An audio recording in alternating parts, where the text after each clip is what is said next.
Vamos a ver entonces la explicación de su pequeño examen, ¿no? La primera pregunta es: ¿qué tejido observamos en la siguiente imagen histológicamente? Porque en la clase ustedes habrán visto que hay una clasificación anatómica o macroscópica y una clasificación microscópica. La clasificación anatómica se divide en hueso cortical y en hueso trabecular, que es el que me estaban refiriendo de la famosa tuétano o de la médula ósea o del bone marrow. Bueno, esa no es la clasificación que me interesa. Me interesa la clasificación histológica, en la que te encuentras hueso maduro o laminar o lamelar, o hueso inmaduro o hueso woven. A los que me pusieron aquí hueso, le puse medio punto, casi no se los pongo, pero bueno, si no se lo hubieras puesto, el resultado hubiera sido todavía más catastrófico, ¿no? Así que bueno, vamos a darle chance, porque con que me digas que es hueso es algo. Esto en este caso es hueso laminar, es más, tú ves cómo hace las laminitas en el fondo, ¿no? Esto es hueso laminar, o sea que esto es hueso maduro. Esa es la respuesta de esta pregunta. Esta otra acá es la misma imagen con un poquito más de aumento. Además, tú ves las láminas acá. Acá arriba tienes un canal de Haber. No es tan bueno verlo porque en esta tensión de hematoxilina él no se distingue tanto. Y todas las celulitas que tienes ahí con una lagunita, todos son osteocitos. Que esa es la pregunta 2. La pregunta 1 es la misma, ¿no? Este es un hueso laminar o lamelar o hueso maduro. Ambas están respuestas correctas. Y la celulita de la flechita es un osteocito. Bien, esto también es un hueso laminar no maduro, un poquito rastrillado porque cuando lo cortan, como es hueso, se vibra un poquito con el micrótomo. Se lo pueden preguntar bien a su profesora de laboratorio, que es hidrotecnóloga, porque cortó un hueso, a menos que esté bien decalcificado, no es tan fácil. Pero esto es un hueso, ¿no? Acá están los osteocitos en sus piscinitas o en sus lagunitas. Y aquí en esta cavidad, que puede ser un canal de Haber, la pregunta es: ¿qué células se encuentran dentro del círculo negro, ¿no? Son células que son osteoblastos. Yo creo que esta pregunta la tuvieron la mayoría bien. Otra respuesta para ella, para la pregunta, podría ser que son células revestidoras de hueso. También es una respuesta aceptable, ¿no? Obviamente, como esto aquí no es perfecto, ustedes verán que cuando les toque, por ejemplo, rotar clínica y manden las placas de tórax, no todas las placas de tórax están tomadas con la misma técnica, ¿no? Algunas son de pacientes encamados, otras son placas que no están bien inspiradas, etc. Lo mismo, ¿no? Aquí tú deberías ver los osteoblastos todos recubriendo la cavidad, pero no se repite porque esta cosa aquí no es perfecta. Pero bueno, creo que esta la tuvieron bien la mayoría, así que no hace falta hacer mucho énfasis en ella. La respuesta son osteoblastos.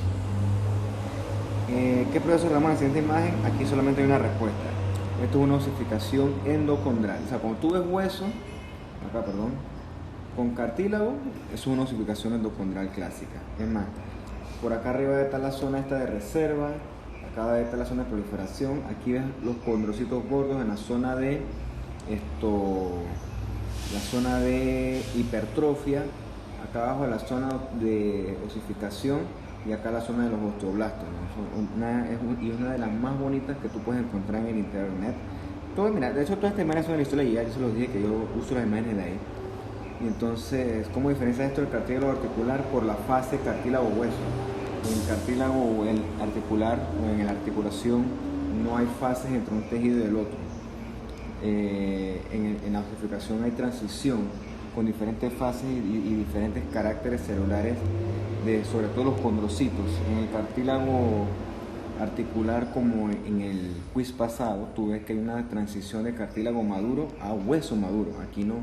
Aquí tú ves un montón de cambios celulares, que eso te define que ahí hay crecimiento activo tipo osificación endocondral. Esa es la respuesta. Y es osificación, no osifición. Creo que me escribieron algunos. Se las pasé porque bueno, ¿no? Pero un poquito de pinceladas a las cosas, ¿no? Un poquito de personalización. Así tampoco puede ser la cosa, ¿no? Ustedes son médicos, tienen que ser un poquito más elegantes a la hora de expresar algo. Si no, van a pasar por chabacanos. Bien, ¿esto qué es? Bien, primero que todo, antes de entrar, aquí hay una cavidad chiquitita y acá hay un fondo fibrilar con neurona, neurona, neurona, neurona, neurona, neurona. El único lugar donde hay materia gris con tantas neuronas y una cavidad es en la médula espinal. Esto es una médula espinal con un canal medular Y si es una médula espinal, lo que la recubre son las células del epéndimo. O sea, eso no se repite en ningún otro lugar del cuerpo. Lastimosamente aquí no puedo hacer zoom porque la aplicación no me lo permite, pero si quieren lo podemos ver con el escáner en la aplicación y se metan ustedes, no se ve clarito, ¿no? Porque todo esto acá es sustancia gris o materia gris. Lleno de neuronas, o sea, este fenómeno más se ve en la médula espinal. Muy bonita esta imagen, por cierto. ¿Cuál es la célula que está en el círculo negro? Eso es una neurona.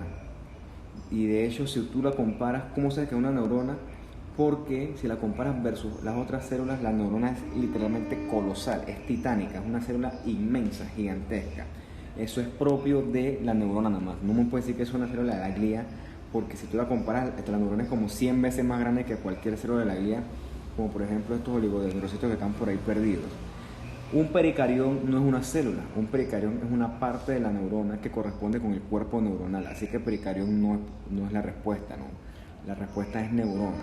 Ya qué tipo de neurona, si es piramidal, cortical, etcétera,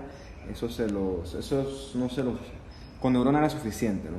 Una célula grandotota, ven cómo tiene su núcleo con cromatina, núcleo prominente, y si pudiéramos hacer zoom, verían que los cuerpos de Nissl se ven claritos, ¿no? Que son los ribosomas libres en el citoplasma del pericarión. Pero recuerden, el pericarión no es una célula, el pericarión es una parte de la célula que corresponde con el cuerpo celular, en este caso de la neurona. Y el fondo, ya en la clase de neuro, dice que las neuronas se encuentran en la sustancia gris. Los pericariones se encuentran en la sustancia gris, o sea que esto es sustancia gris. Si hay neuronas, es sustancia gris. Si tú ves axones junto con sus oligodendrocitos, tú también ves sustancia blanca, que este no es el caso. Bien, con el músculo fue que hubo la catástrofe, ¿no? Pero está bien. ¿Qué tú estás viendo aquí? Estás viendo fibras musculares.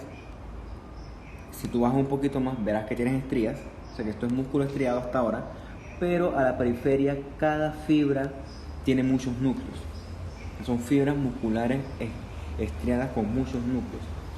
Solamente hay una fibra que cumple esos criterios, que es la fibra muscular esquelética, que esa es la respuesta. ¿Qué es lo diferente? Que este es un corte transversal, o sea que tú ves los núcleos desde arriba. De hecho, creo que en 2 preguntas más adelante le puse un corte longitudinal, que también la respuesta es músculo esquelético, ¿no? Pero esto es músculo esquelético. Y este de aquí en el músculo esquelético, también es músculo esquelético, solamente que el tejido aquí está hecho en un ángulo longitudinal y tú ves que son fibras multinucleadas, y aquí de hecho también se ven las estrías o las fibras que corresponderían entonces con la famosa sarcómera.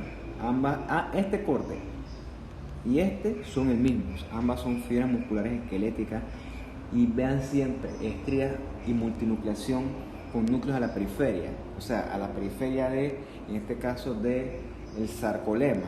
Eso es propio del músculo esquelético, único de hecho.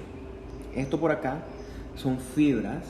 De aquí este aumento paupérrimo que yo lo estoy viendo también veo que es estriada. Esto es una fibra estriada, pero los núcleos son grandes y son centrales. Muy distinto acá, que son chiquitos y periféricos. ¿Okay? Aprenda a ver, tiene que entrenar el ojo. La única forma que aquí usted tenga la respuesta correcta es viendo y entendiendo la morfología. Los núcleos son centrales. Núcleo central único grande con estrías. Eso solamente corresponde con la fibra muscular cardíaca. Y cuando tú ves los circulitos, ves unas rayitas. Voy a tratar de seguirlas con el puntero. Esas rayitas son los discos intercalares que corresponden con 1.000.000 de uniones intercelulares, entre las que destacan los gap junctions. La respuesta aquí es fibra muscular cardíaca, y los circulitos negros te marcan los gap junctions. Y finalmente acá, yo creo que esta de repente es la más dura de todas las preguntas, ¿no? Simplemente esto es músculo liso porque no tiene estrías.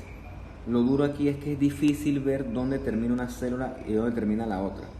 Pero la ausencia de estrías lo convierte en músculo liso. También puede pasar por tejido conectivo denso regular, pudiera ser, denso irregular también. Pero para mí esta es la pregunta más difícil.